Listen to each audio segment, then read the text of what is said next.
Olá, hoje a gente vai tentar desvendar um pouco os bastidores da educação básica aqui no Brasil. A ideia é entender como as regras do jogo, sabe, as políticas, a organização e, claro, o dinheiro, como tudo isso se mistura e forma o cenário que a gente vê nas escolas. Vamos usar como base as ideias de um capítulo sobre o tema dos autores Juliano Mota Parente e Cláudia da Mota Darós Parente. Nossa missão aqui é, entender como esses fios se conectam. Exato. E é fundamental perceber que a forma como o país se organiza, politicamente, administrativamente, isso define tudo. Define como as leis de educação são feitas, como elas saem do papel, como as escolas são administradas no dia a dia. E um ponto-chave para a gente sacar desde o início, eu acho, toda política educacional tem uma intenção por trás. Sabe, não é neutra. Isso mexe com tudo, desde o modelo de gestão, o financiamento, até o que rola dentro da sala de aula, as práticas pedagógicas. Boa, faz sentido. E para a gente começar, o que seria exatamente essa tal de política pública? Pelo que eu li, é basicamente o jeito que o governo encontra para tentar resolver um problema que afeta todo mundo, né? No caso da educação, o Estado entra em campo, mas como você disse, sempre com uma estratégia, uma intenção. Não é isso? Isso mesmo. E a política educacional é um campo vasto, né? Envolve teoria, análise de programas, como administrar a grana, o currículo, as leis, muita coisa. Uhum. E a visão que se tem do papel do Estado influencia demais essas decisões. Por exemplo, visões mais liberais focam mais em garantir direitos individuais, né? Já outras visões, talvez mais sociais, democratas, veem a educação como uma peça central para reduzir desigualdade.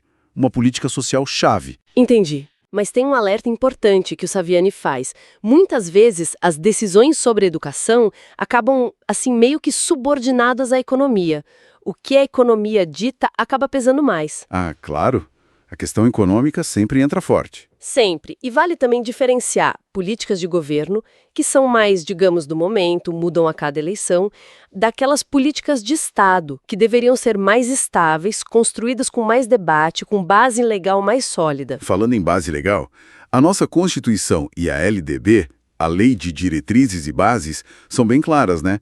Colocam a educação como um dever do Estado e também da família.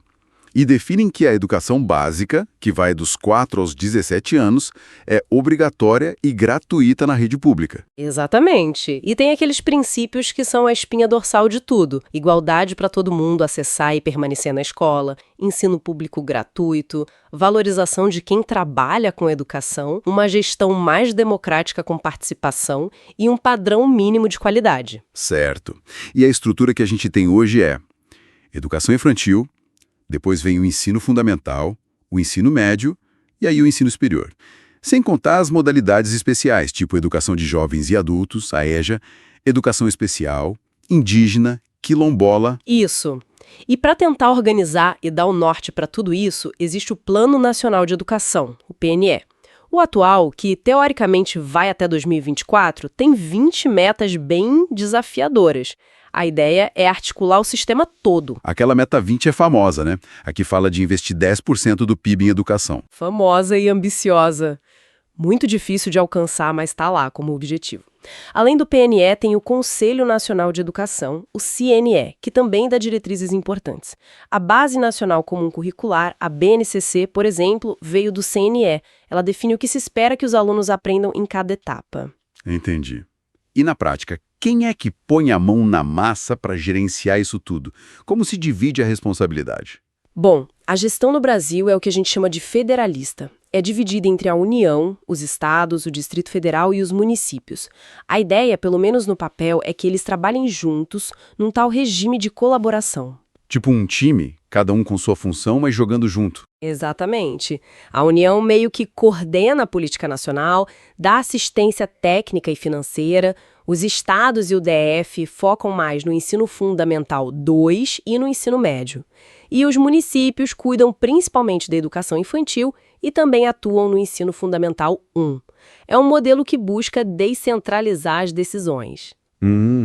Essa descentralização parece boa, né? Para dar mais autonomia lá na ponta, mais perto da realidade de cada lugar. Em tese, sim. A ideia é fortalecer a democracia, a participação local, mas na prática a gente sabe que tem muitos desafios. As desigualdades entre regiões são enormes, né?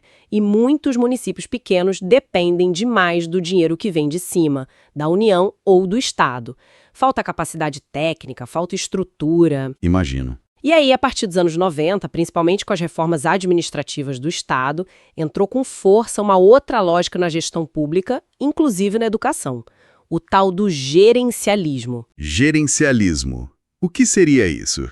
É uma lógica que veio emprestada do mundo das empresas, sabe? Foco em eficiência, em medir resultados, em competição entre escolas, entre sistemas. Ah, tipo os rankings, as avaliações em larga escala, como o SAEB? Exatamente. Isso se traduz nessas avaliações padronizadas, nos rankings e em políticas de responsabilização que premiam ou punem as escolas e os professores com base nesses resultados. Mas isso não entra em choque com a ideia de gestão democrática que está na Constituição?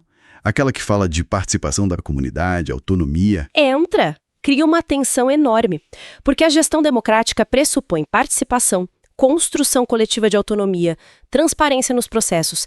É bem diferente de uma gestão focada só em números, em metas impostas de cima para baixo. É uma briga de lógicas, então. Uma briga constante. De um lado, a busca por eficiência via modelo gerencial, do outro, o princípio da democracia participativa. Entendi. Bom, e para qualquer modelo de gestão funcionar, seja ele qual for, a gente chega num ponto crucial: o dinheiro. Como é que funciona o financiamento da educação no Brasil? O financiamento. Sempre calcanhar de Aquiles, né?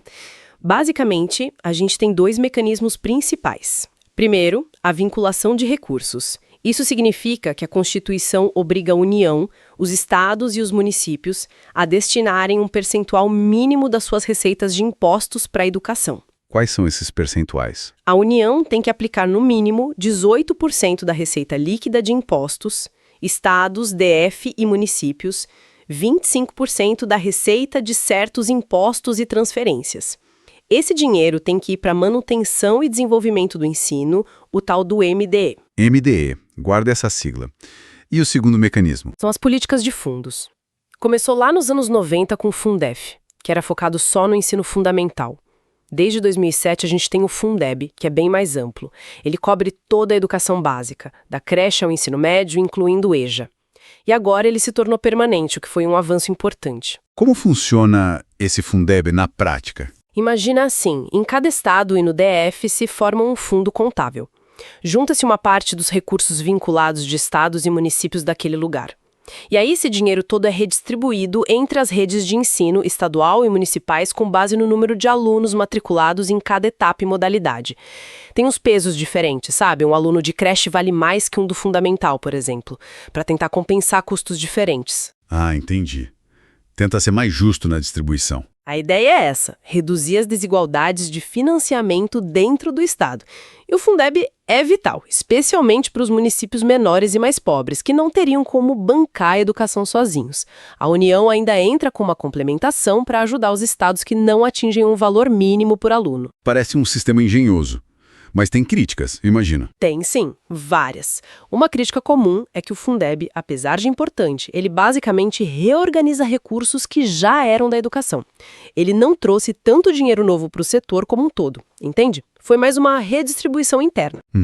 Outra crítica é que nem sempre ele garante uma melhoria significativa nos salários dos professores, que era uma das promessas. E os critérios de ponderação, esses pesos por aluno, também são alvo de debate, se eles realmente refletem os custos reais de cada etapa. E fora os problemas mais crônicos, né? Desvio de verba do MDE, perda de arrecadação por isenções fiscais que os governos dão. Exatamente. Esses problemas persistem e dificultam muito que o dinheiro chegue onde precisa e seja bem usado. Por isso que atingir metas como aqueles 10% do PIB do PNE é tão complicado. Não é só aumentar o bolo, é garantir que ele seja bem aplicado e que a gente consiga de fato verificar esse gasto. Olha, fica muito claro como esses três eixos, política, gestão e financiamento, estão totalmente interligados na educação brasileira. E os desafios são, imensos. falta de coordenação entre os governos, a necessidade de mais investimento real, bem aplicado, a valorização dos profissionais que estão lá na ponta, no dia a dia, e, claro, essa luta constante contra as desigualdades históricas do nosso país. É um nó complexo mesmo. E para a gente fechar, fica uma provocação, uma reflexão que o próprio texto que a gente usou como base traz. Ele menciona que, apesar de todos esses problemas sistêmicos, das críticas a modelos como gerencialista, ou mesmo as fragilidades do financiamento, apesar de tudo isso, existem muitas experiências locais lá nas escolas públicas que são muito valiosas, muito positivas, mas que acabam não ganhando visibilidade, sabe? Ficam escondidas. Interessante. Então, a questão que fica é, como é que a gente pode dar voz a essas práticas que dão certo? Como fazer com que essas experiências locais bem-sucedidas possam, quem sabe, inspirar políticas mais amplas? E, principalmente, como elas podem ajudar a conectar os objetivos que estão definidos no papel, nas leis, nos planos, com a realidade concreta, vivida e muitas vezes dura das escolas desse nosso Brasil tão diverso? Fica aí